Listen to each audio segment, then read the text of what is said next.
இன்னைக்கு போதைப் பொருள் நடமாடுவது மட்டுமல்ல, போதைப் பொருள் சேமிப்பு கிடங்கியாக இன்னைக்கு தமிழ்நாடு மாறுகிறது.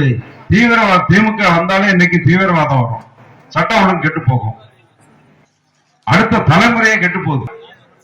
ஜாபர் சாதிக்குன்னு ஒரு 2000 கோடி பாருங்க, 2000 கோடிக்கு போதைப் பொருள் கடத்தினவர் யாருன்னா திமுக. அவர் யாரோட போட்டோ எடுத்திருக்காருன்னா ஸ்டாலினோட போட்டோ எடுத்திருக்காரு, உதயநிதியோட ஸ்டாலினோட போட்டோ எடுத்திருக்கான். உதயநிதி ஸ்டாலினுக்கு அப்ப போதைப் பொருளுக்கும் பங்கு உண்டா? அவர் படம் வேற எடுத்திருக்கான், அந்த படத்தை படம் கொடுத்திருக்கானா? இதை நாங்க ஒண்ணும் செய்ய வேண்டாம், பிஜேபி பாத்துக்கிட்டோம். மோடி இருக்காரு, அவர் ஏன் சொல்லிட்டு போயிருக்காரு, திமுக இந்த தேர்தலோடு குழி வேண்டி புதைக்கப்படும் சொல்லியிருக்காருன்னா இந்த ரிப்போர்ட் பூரா அவங்களுக்கு போயிருக்கும். ஆக அவங்களுக்கு மடியில பயம் இருக்கு, வடியில பயம். நமக்கு எங்களுக்கு என்ன இருக்கு? நாங்க அனைத்து இந்திய அண்ணா திராவிட முன்னேற்ற கழகம் சொன்ன சொல்லை காப்பாற்றக்கூடியவர்கள். புரட்சி உறுப்பினரும் இன்னைக்கு 5 வருஷமா என்ன சொல்ல முடியும்?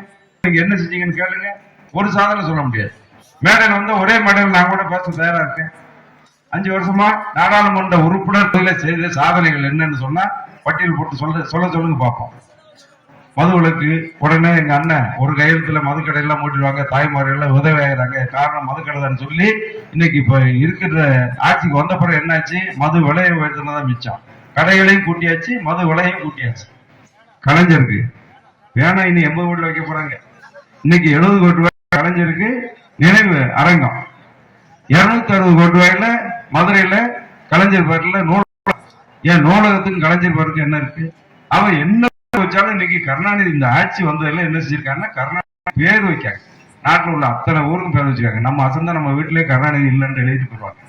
நீங்களே அசந்து ஒரு வீடு கட்டினீங்கன்னு வைங்க, முதல்ல ஏதாவது பேர் எழுதிருங்க, இல்லைன்னா உங்க வீட்டுல கூட போய் கருணாநிதி இல்லைன்னு கலைஞர் இல்லைன்னு எழுதிட்டு போடுவாங்க. கருத்தெல்லாம் கேட்டுட்டு இதே நவம்பர் மாசம் 2020 அதே கூட்டத்துல தாமிரபரணி வைப்பாறு இணைக்கப்படும் என்று வரலாற்று சிறப்புக்கு அறிவிச்சாரு. அறிவிச்சோடு மட்டும் இல்லாம திரும்ப சட்டமன்றத்துல போய் சொல்லி நாங்க அங்க தொடர்ந்து வரல, அந்த நிலம் எடுப்பதற்கு அரசாணை எல்லாம் போட்டாச்சு, இன்னைக்கு ஜீவா போட்டாச்சு. நம்ம போதாத நேரம் இப்ப என்ன கோயில்பட்டி தொகுதியில் வெட்டி வர வச்ச மாதிரி விளாத்தூர் தொகுதி மக்கள் இன்னைக்கு சின்ன பண்ண நீங்க வெட்டி வர வச்சு, ஓட்டப்பாறையில மோகனை வெட்டி வர வச்சு, இன்னைக்கு அம்மாவின் ஆட்சி மட்டும் வந்திருந்தா இதற்குள்ளாக தாமிரபரணி ஆற்று நீர் இன்னைக்கு வைப்பாறுல வந்து நம்ம பகுதி செல்வ செழிப்பா வந்துருக்கும். இன்னைக்கு 3 சரி நாங்க தான் போட்டோம், வரல, நான் ஜெயிச்சுட்டேன், நாங்க ஜெயிச்சுட்டோம், எடப்பாடியா ஜெயிச்சுட்டோம், நாங்க எதிர்கட்சி விதாசமா தமிழ்நாட்டு மக்களுக்கு போதாத நேரம் அதுக்கு என்ன செய்ய எதிர்கட்சி ஆகிட்டோம். ஆக இன்னைக்கு திமுக ஆட்சிக்கு வந்துச்சு இல்ல, 3 வருஷம் ஆச்சு இல்ல. நான் விவசாயி என்னமா வைப்பாட்டுக்கு பாதுகாவலரா ஏதோ ஒரு பட்டம் கொடுத்துருக்காங்க, சிரிப்புதான் வருது. இயற்கை பாதுகாவலர் சரி இருக்கட்டும், இருந்துட்டு போகட்டும்.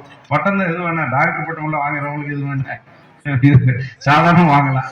சரி, அந்த அப்படி நிலையில உள்ளவங்க விவசாயத்தை பற்றி கவலை இருந்தா நாங்க போட்ட அரசாணையை அமுல்படுத்தி 3 வருஷத்துல இதற்குள்ள தாவர தண்ணியை கொண்டு வந்திருக்கு. உங்களுக்கு துப்பு இருந்துச்சா, தெம்பு இருந்துச்சா, திராணி இருந்துச்சா, அதுக்கு ஏதாவது ஒரு பொறுமையாக நீங்க அள்ளி போட்டிருக்கீங்களா?